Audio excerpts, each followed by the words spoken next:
Bueno, hola chicas, chicos, espero que estén muy bien. Bueno, en este video les traigo la primera clase sobre la unidad de optimización, en particular y el tema a tratar hoy día sobre funciones convexas. Entonces, bueno, comencemos.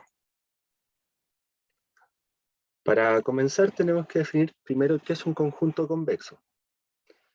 Bueno, vamos a definir para este curso CAC un subconjunto de E, donde E es un espacio vectorial. Vamos a considerar un subconjunto no vacío en este espacio vectorial.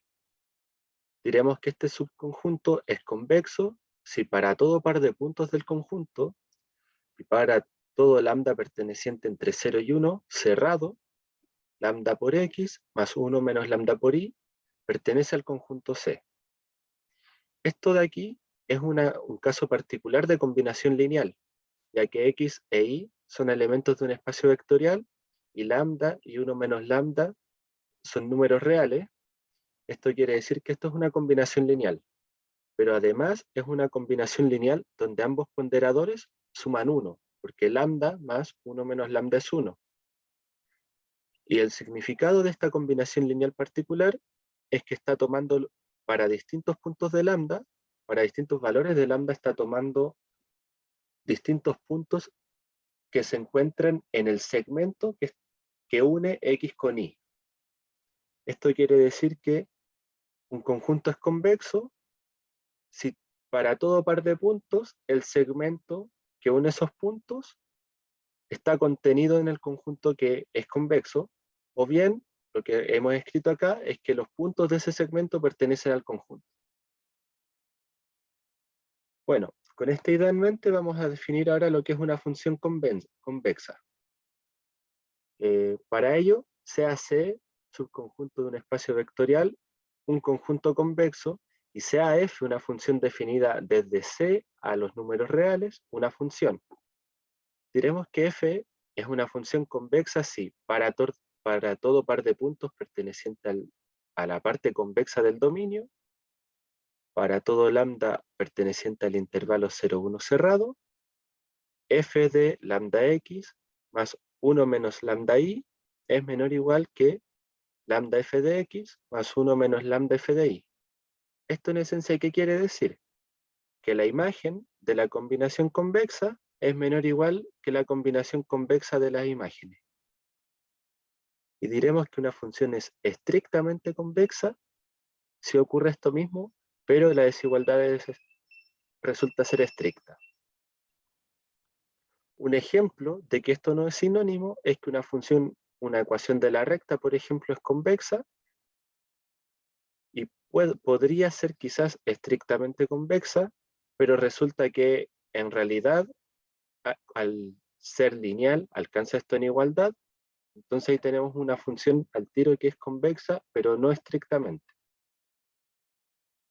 O por ejemplo la función constante.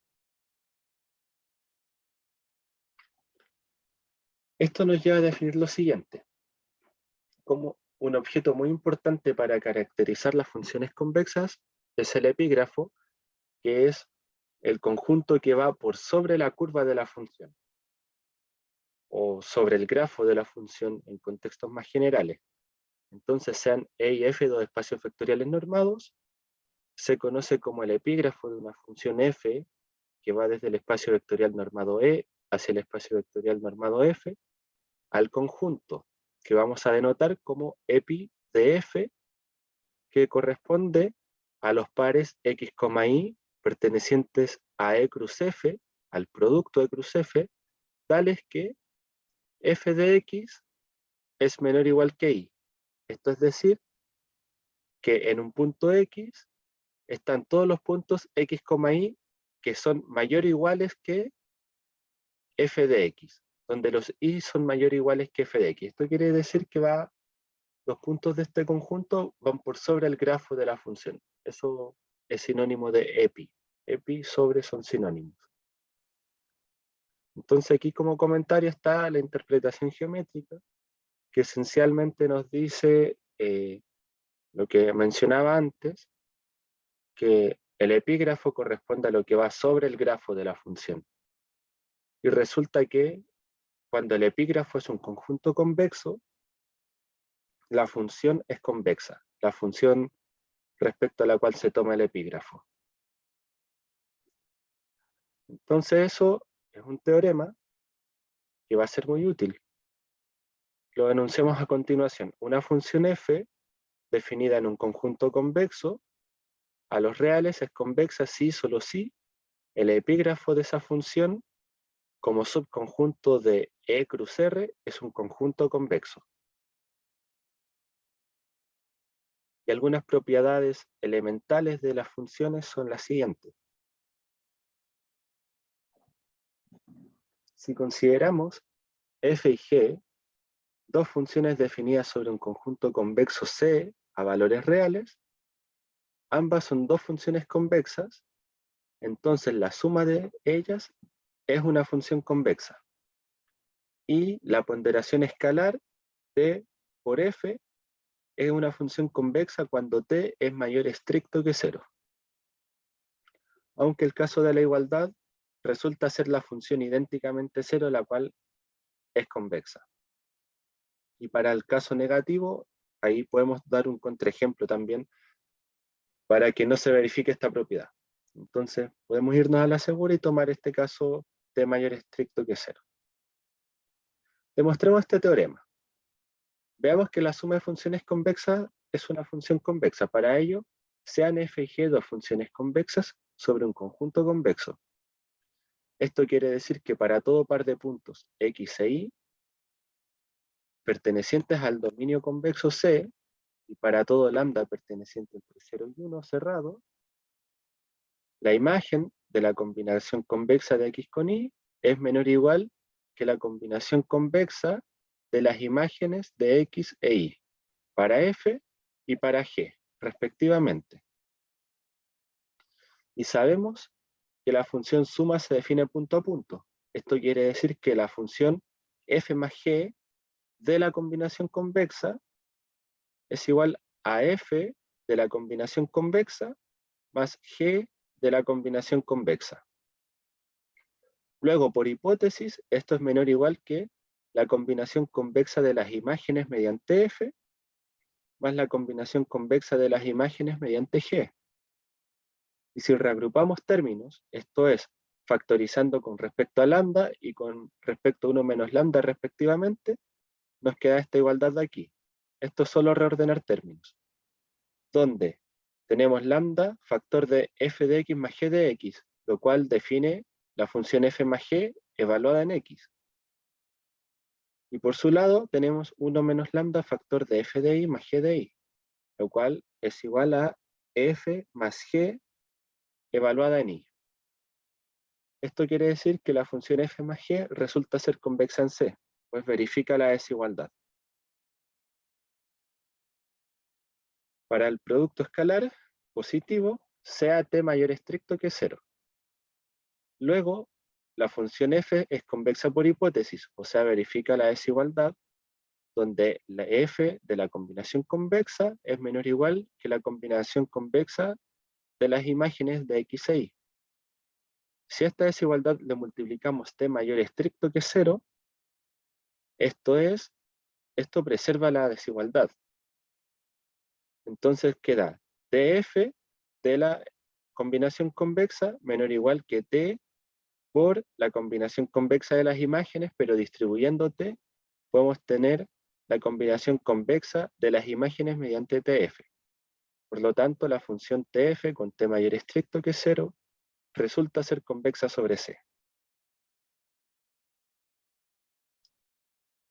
El siguiente teorema también es muy útil.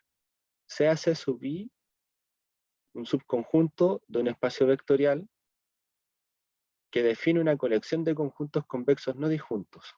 Entonces la intersección arbitraria de conjuntos convexos es un conjunto convexo. La demostración de esto aprovecha el tema de que la intersección va de la mano con el cuantificador universal o bien con el cuantificador para todo. Esto quiere decir que para todo en el conjunto de índices, el conjunto C sub i es convexo. Esto quiere decir que para todo par de puntos del conjunto y para todo lambda perteneciente a 0,1 cerrado, la combinación convexa de esos puntos pertenece a C sub i. Entonces, si llevamos esto a la intersección, esto se cumple para todo i en i.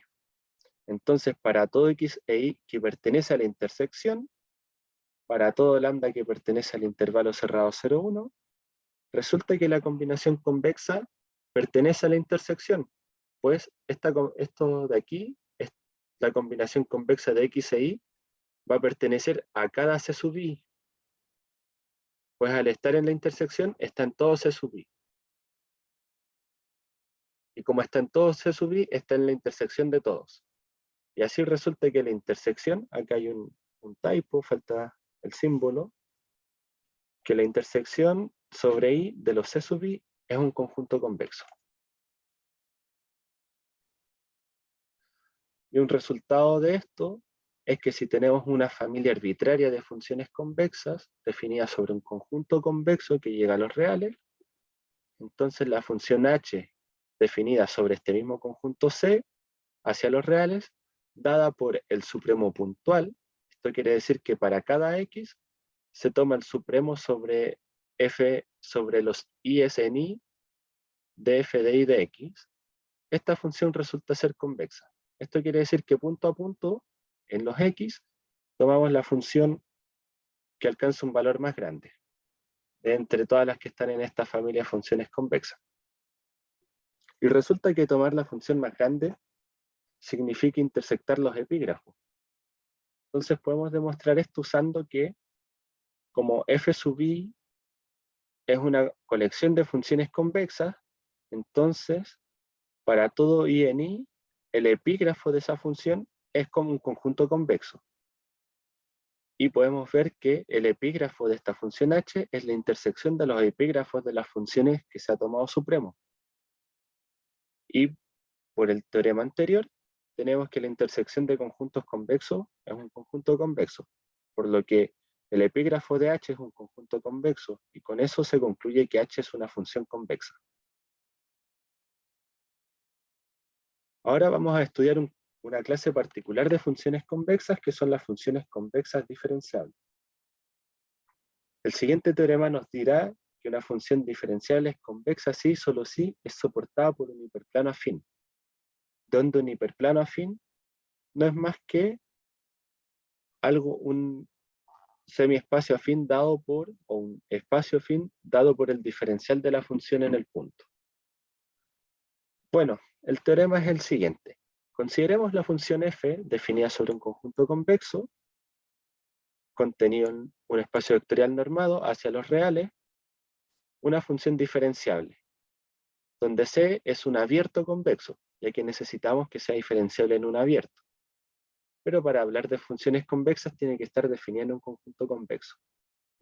Luego la función f es convexa si y solamente si, para todo par de puntos en el dominio, f de x es mayor o igual que f de y, más el diferencial de f evaluado en y por x menos y.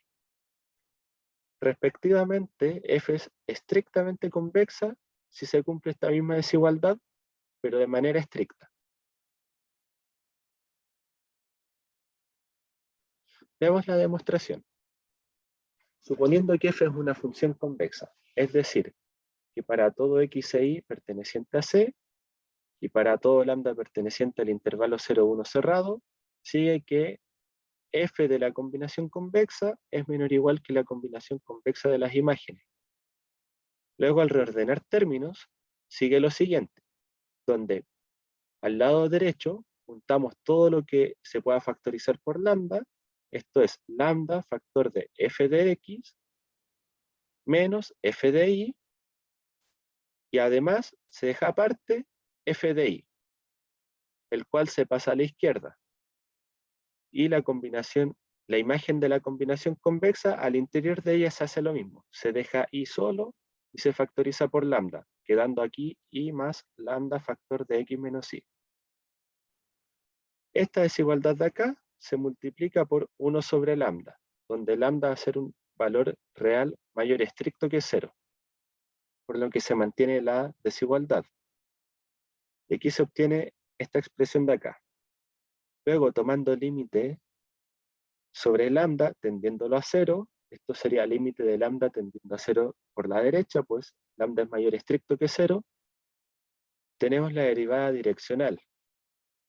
Esto existe, pues f es una función diferenciable por hipótesis. Es decir, que la derivada direccional de f en el punto i, en la dirección x menos y, que es lo que acompaña al escalar lambda, es igual a este límite, el cual es menor o igual que f de x menos f de y. Y al ser f diferenciable, el diferencial de f evaluado en y por x menos y es igual a la derivada direccional en y en la dirección x menos y. Entonces simplemente reemplazamos acá la derivada direccional por el diferencial por la dirección, obteniendo esta expresión de acá que equivale a la expresión buscada, pues basta con pasar sumando a la izquierda f de y. Recíprocamente, suponiendo que f es una función diferenciable y que verifica la desigualdad siguiente, que para todo x en y, para todo x, y perteneciente a C, f de x es mayor o igual que f de y, más el diferencial en y por x menos y. Esto sabemos que ocurre para todo par de puntos en C. Entonces, en particular, para x, y y z en C, puntos cualquiera, apliquemos esta desigualdad en x con z e y con z, obteniendo este par de desigualdades. Como es un para todo, podemos aprovecharnos de esto. Luego multiplicamos por lambda y por 1 menos lambda, con lambda mayor estricto que 0. Al ser lambda y 1 menos lambda valores positivos, resulta que no invierten la desigualdad. Entonces la primera desigualdad la ponderamos por lambda, quedando esta expresión de acá. La segunda desigualdad la ponderamos por 1 menos lambda, quedando esta expresión de aquí. Las cuales vamos a sumar. Luego sumamos. Tenemos lambda de f de x más 1 menos lambda de f de y. Esto es mayor o igual que lambda f de z más 1 menos lambda f de z, lo cual simplemente es f de z, ¿cierto? Más lambda diferencial de f en z por x menos z, más 1 menos lambda por el diferencial por y menos z, donde el diferencial en ambos casos se evalúa en z, entonces se puede factorizar. Y reordenando acá adentro, resulta que tenemos f de z más el diferencial en z, factor de lambda x más 1 menos lambda y menos z. Esto simplemente es reordenando lo que tenemos acá. Y recordemos que x, y z son arbitrarios en C. Entonces, en particular, C al ser un conjunto convexo, tenemos derecho a decir, bueno, esto también se cumple para z igual a lambda x más 1 menos lambda y. Porque al ser un conjunto convexo, x e y pertenecen a él, entonces su combinación convexa, esto es la combinación convexa de x e y, también pertenece. Tomemos z como este punto. En este caso, queda lo siguiente. Queda lambda f de x más 1 menos lambda f de y mayor o igual que f de la combinación convexa más el diferencial de la combinación convexa más la combinación convexa menos z, donde z es igual a la combinación convexa, entonces este término es 0. Lo cual anula que aparezca acá el diferencial y por lo tanto tenemos simplemente la combinación convexa de f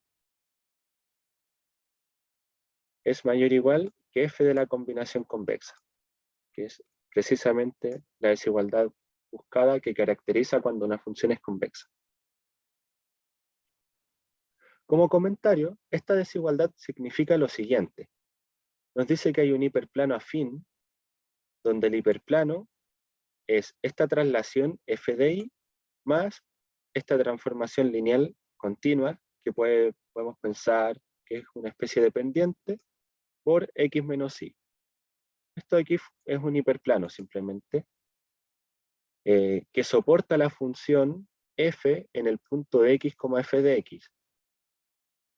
En el siguiente ejemplo lo podemos ver gráficamente.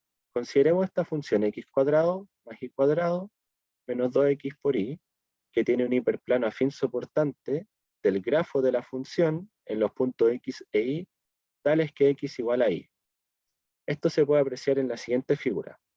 La función tiene este grafo en colores y este grafo es soportado por un hiperplano que va por debajo, ¿cierto?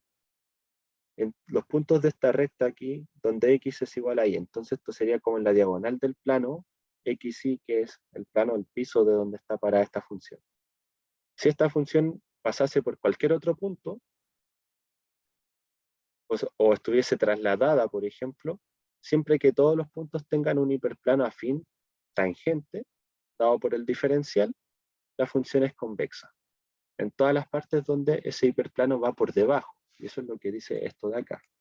El hiperplano afín en el punto x va por debajo de f de x. Y análogamente, podemos esperar que si la función es anticonvexa o cóncava, esto quiere decir que si la función tiene curvatura hacia abajo, se puede caracterizar viendo que hay un hiperplano afín sobreportante o que va por sobre el grafo, ¿ya? Pero a nosotros nos interesa estudiar en particular funciones convexas. Notemos que si el espacio vectorial de referencia es Rn, esto quiere decir que tenemos una función f que toma valores en un conjunto convexo C contenido en Rn, aquí falta el símbolo subconjunto, y esto llega a los reales. Entonces la desigualdad del teorema anterior se escribe de la siguiente manera: f de x mayor o igual que f de y, más el producto interno del gradiente de f en y, que corresponde al diferencial en este caso, por x menos y. Y un corolario de esto quiere decir que si consideramos f definida sobre c hacia los reales, una función diferenciable con c un abierto convexo, resulta que la función f es convexa si y solo si para todo x e y en C se cumple esta desigualdad, que de cierta manera nos dice que el diferencial es monótono. Y la función es estrictamente convexa si obviamente la desigualdad es estricta, como ya se ha visto antes. Este corolario se conoce como la monotonía del diferencial, que caracteriza la función convexa. Podemos pensarlo en el caso de funciones de R en R, donde es convexa si la derivada es una función monótona creciente. Esto quiere decir que la segunda derivada es positiva para funciones de R en R. La demostración de este teorema, o de este corolario, es que hacia la derecha, suponiendo que f es convexa, luego aplicando el teorema 4 dos veces, esto es la desigualdad del hiperplano soportante, se tiene que para todo x e y en C, se cumple esto de acá y esto de acá. Luego, sumando y utilizando la linealidad de los diferenciales, se concluye la desigualdad deseada, que es la monotonía del diferencial. La implicación para la izquierda va a quedar propuesta como ejercicio, ¿ya? Eso se revisa en la clase auxiliar. Y notemos que la demostración es análoga con f estrictamente convexa, solo que manejando todas las desigualdades estrictas. Y con ello se concluye la desigualdad estricta. Bueno, otra clase de funciones convexas interesantes son las funciones de clase C2. Pero antes de estudiar las funciones clase C2, recordemos algunas propiedades de álgebra lineal que son muy útiles sobre las matrices simétricas. Recordemos que una matriz simétrica es una matriz cuadrada donde los coeficientes a sub i j son iguales a los coeficientes a sub j i. Y sabemos que una matriz simétrica es semidefinida positiva si todos sus valores propios son mayor o iguales que 0, son positivos, y definida positiva si sus valores propios son no negativos. Acá esto está cambiado.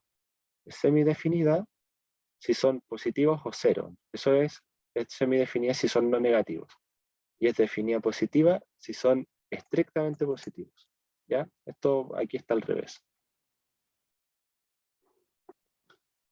Un teorema que caracteriza esto es que una matriz es semidefinida positiva si la forma cuadrática que define es mayor o igual que 0 para todo y perteneciente a Rn, y es definida positiva si la forma cuadrática es estrictamente mayor que 0 para todo y perteneciente a Rn.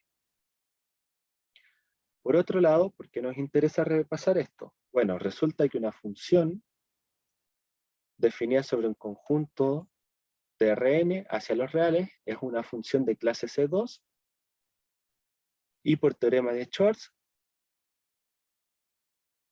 resulta que su hessiano, que denotaremos por la letra H, es una matriz simétrica. Esto quiere decir que las segundas derivadas parciales no cruzadas, las segundas derivadas parciales cruzadas son iguales, invirtiendo el orden de derivación.